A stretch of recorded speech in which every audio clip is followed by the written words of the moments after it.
Mukhang tahimik ngayon si Sunshine Cruz tungkol sa kanyang boyfriend na si Atong Ang. Simula nang masangkot ito sa missing sa Bungeros na siya ang tinuturong mastermind. Parang lalo ngayon si Sunshine. Hindi tulad dati na talagang flex kung flex ito sa larawan nila ni Atong Ang. Ganon din si Atong Ang kay Sunshine Cruz. Pero sa gitna ng kontrobersya ay pinapagawan pa talaga ng bahay itong si Sunshine Cruz na isang mansyon. Ano na ang magiging reaksyon ni Sunshine Cruz na nasa bulletin lookout na ang kanyang boyfriend na si Atong Ang at ganun din si Gretchen Barreto. Makukulong na kaya ito? Gaano kaya katotoo ang involvement din ni Gretchen doon sa nawawalang sa Bungeros? Ating alamin na may pinataw ng parusa sa kanila. Ano kaya ito?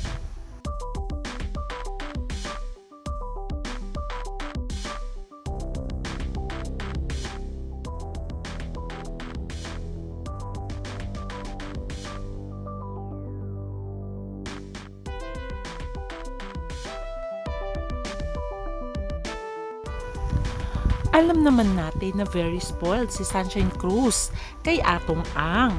At talaga namang hatid sundo pa ito ng chopper kung saan ay makikitang nandun din si Atong Ang nakasama ni Sunshine na sumasakay ng helicopter.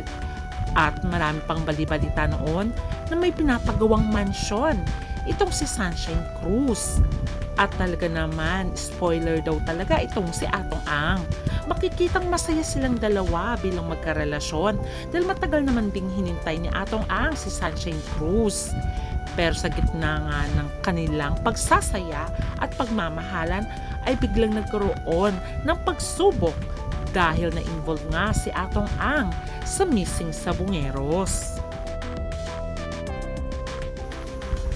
Dahil dito ay wala nang makikitang post si Sunshine Cruz na mukhang masaya siya at blooming na blooming kasama si Atong Ang na mukhang bumabata naman dahil in love kay Sunshine.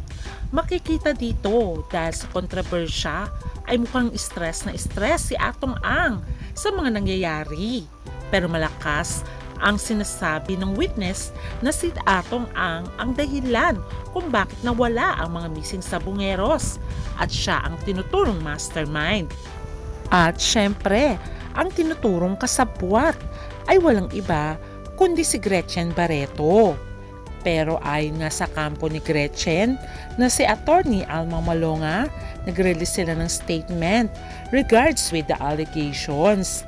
At sinasabi nga na Miss Barreto has only heard about, hence has no relevant knowledge concerning the disappearance. At ayon pa nga sa kanyang abogado, Miss Barreto regrets that she's being crucified without basis and has become the subject of unsavory speculation based on rumor.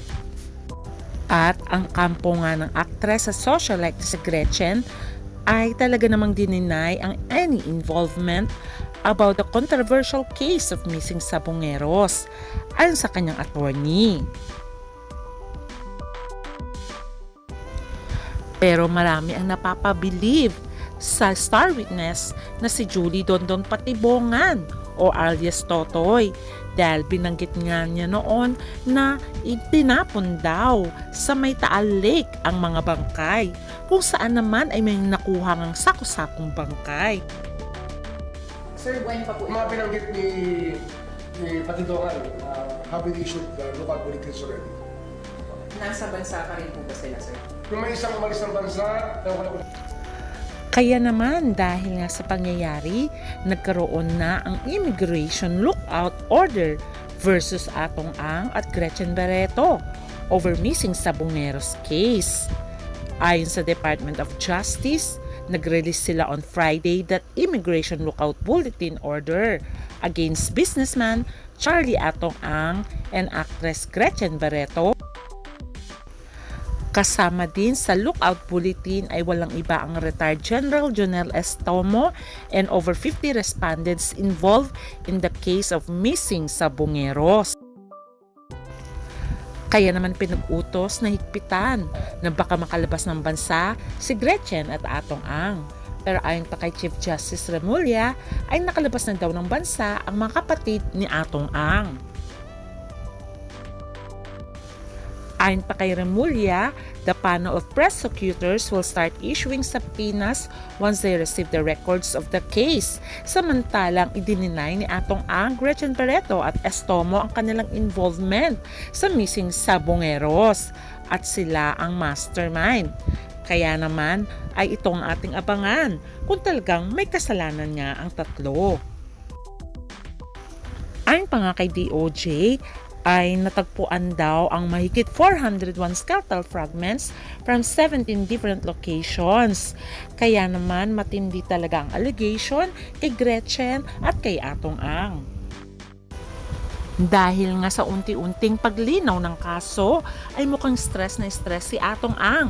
Samantalang ang socialite actress na si Gretchen Barreto ay hindi na nakikita sa mga social functions ng showbiz. Kaya naman, pati love life ni Atong Ang ay naaapektuhan na.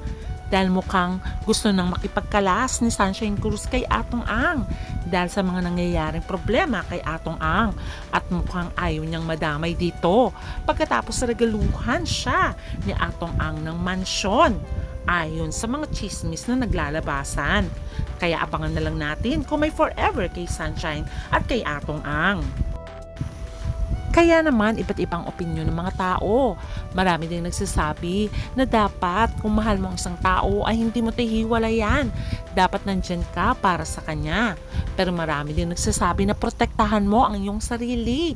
Kung totoo ang binibintang kay Atong Ang ay hiwalayan mo na, Sunshine Cruz. Ano sa tingin nyo? Dapat ba o hindi dapat hiwalayan ni Sunshine Cruz si Atong Ang? Comment down your thoughts. Hanggang sa muli, bye!